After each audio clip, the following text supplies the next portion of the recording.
बिस्मिल्लाहिर्रहमानिर्रहीम। अस्सलाम वालेकुम। दिस इज़ शाहिद रज़ा। उम्मीद है आप खैरियत से होंगे और अल्लाह रब्बुल इज़्ज़त से दुआ है कि वो आपको अपनी हिफ्ज़ व अमान में रखे।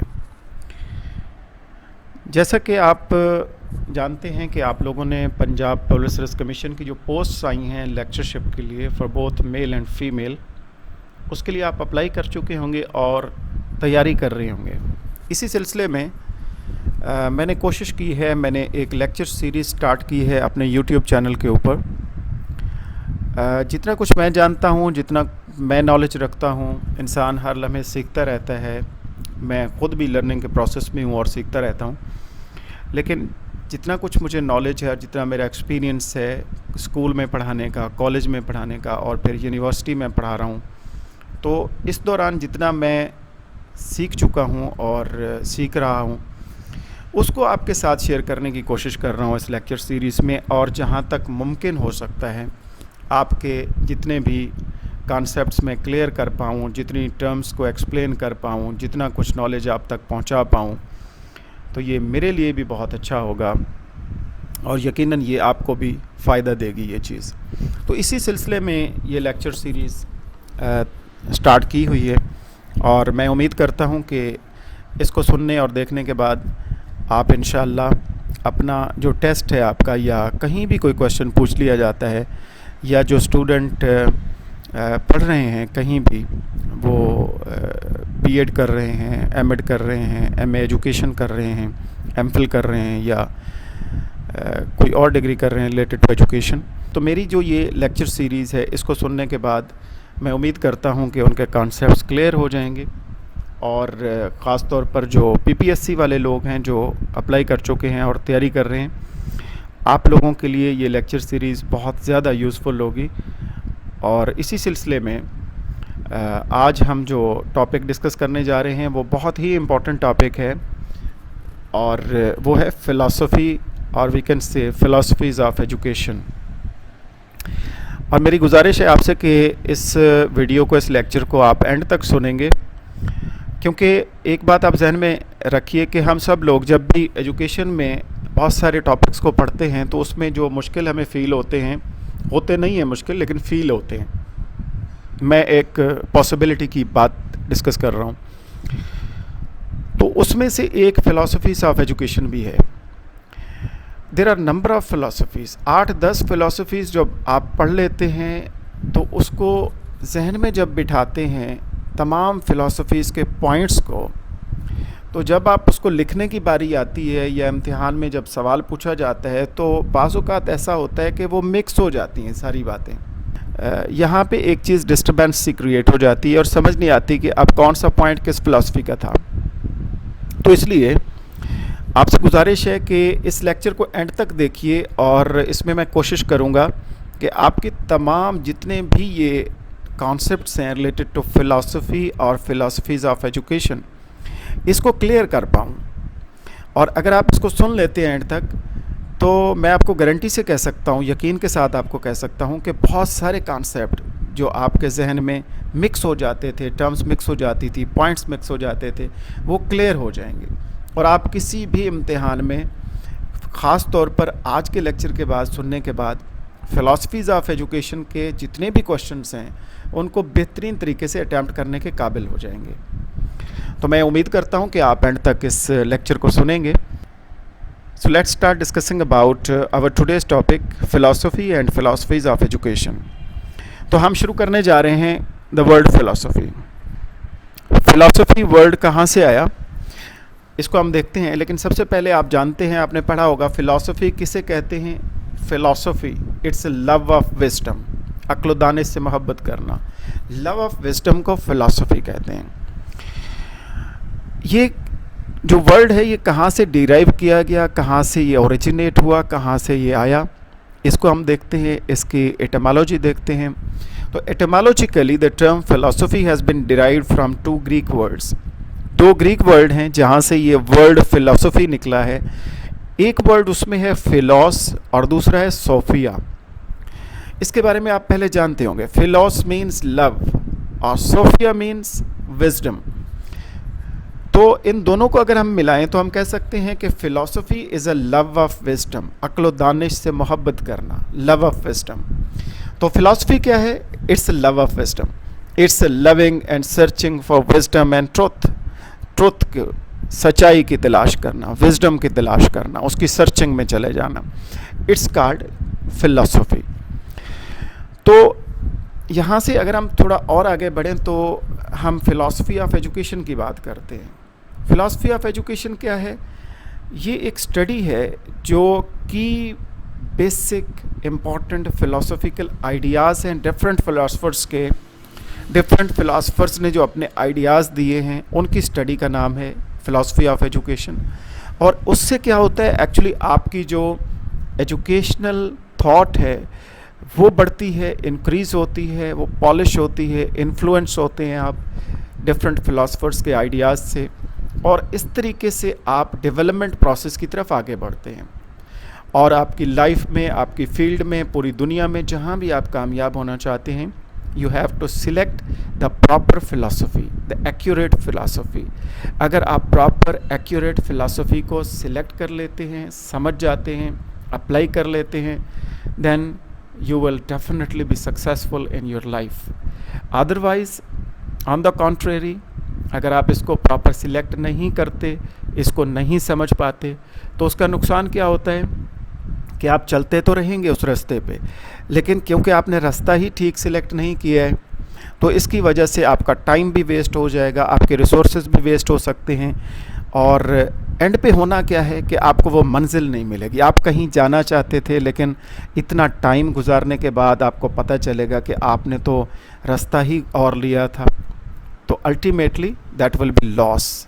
तो इस लॉस से बचने के लिए it's very important and compulsory to understand the proper and accurate philosophy and especially the philosophy of education, and then to apply in your life accordingly, then you will be successful in your life.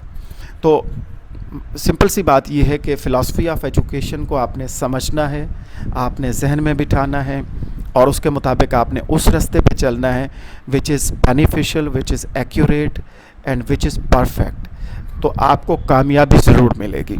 तो आज हम जो major educational thoughts हैं या philosophies हैं उसको discuss कर रहे हैं इस लेक्चर में।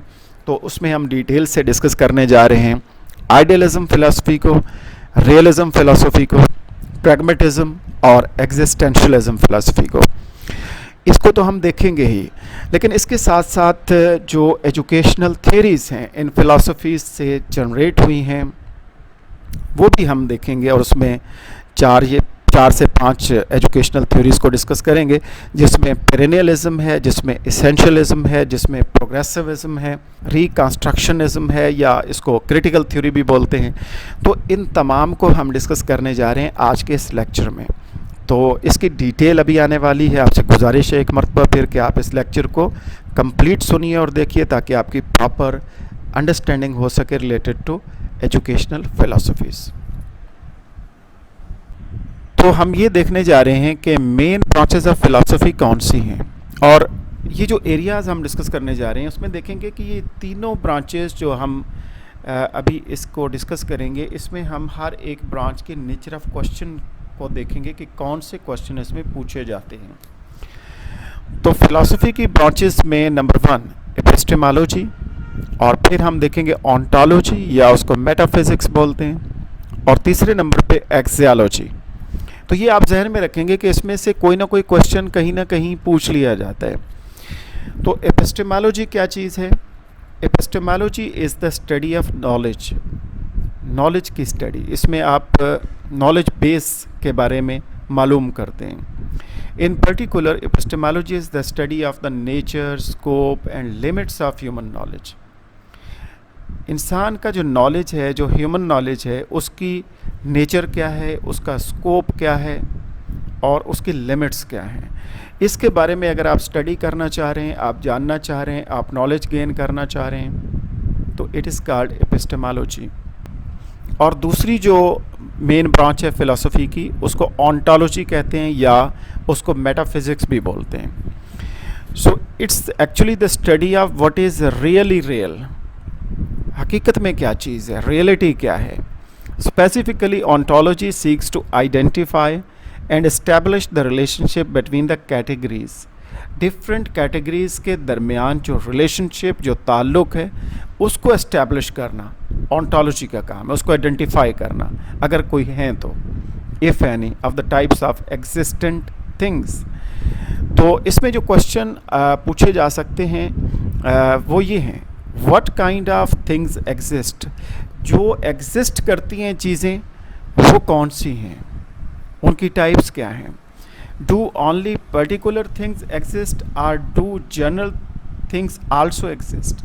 क्या सिर्फ कुछ पर्टिकुलर चीज़ें एग्जिस्ट करती हैं या जनरल चीज़ें भी एग्जिस्ट करती हैं। तो ये एक्चुअली आप क्या कर रहे हैं, आप ये देखने की कोशिश कर रहे हैं कि what actually is real, what is really real, और डिफरेंट कैटेगरीज़ के दरमियान रिलेशनशिप एस्टेब्लिश करने की कोशिश करने जा रहे हैं।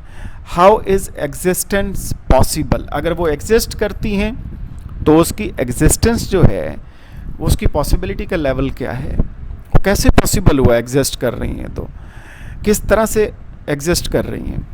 ये जो सवाल हैं और इनका जो जवाब आप तलाश करते हैं, इसको ऑन्टोलॉजी कहते हैं या इसको मेटाफिज़िक्स बोलते हैं। ये भी एक ब्रांच ऑफ फिलॉसफी है।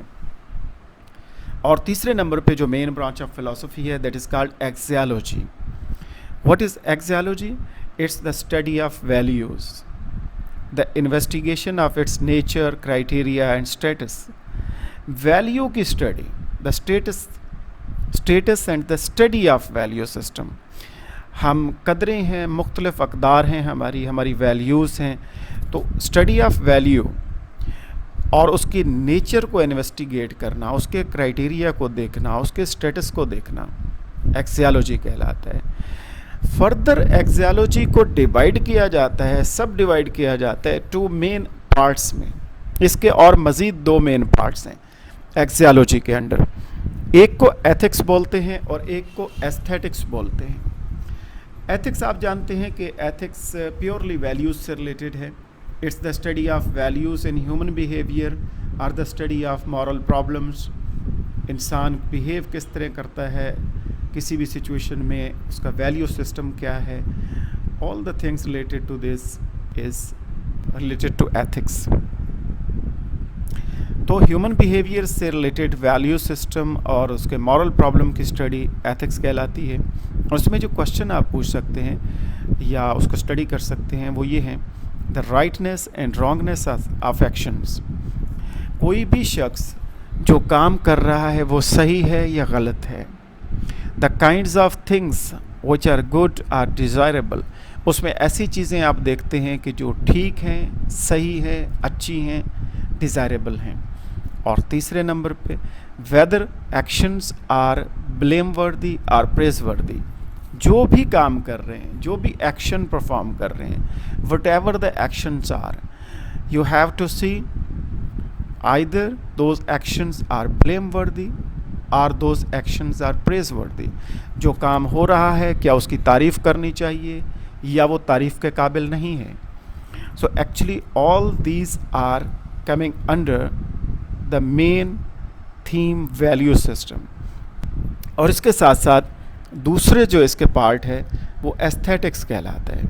Aesthetics actually is the study of value in the arts are in the inquiry into feelings, judgements are standards of beauty and related concepts. तो इसमें आप खूबसूरती का मेयार क्या है, ब्यूटी क्या है, और इसमें आप इंक्वायरी करते हैं feelings, judgements, standard of beauty. तो ये एस्थेटिक सेंस जिसे बोलते हैं एस्थेटिक्स में आता है। तो philosophy of art is concerned with judgements of sense, taste and emotions. जिसमें आप सेंस की बात कर रहे हो, जिसमें आप टेस्ट की बात कर रहे हो, जिसमें आप इमोशंस की बात कर रहे हो, all this is related to aesthetics.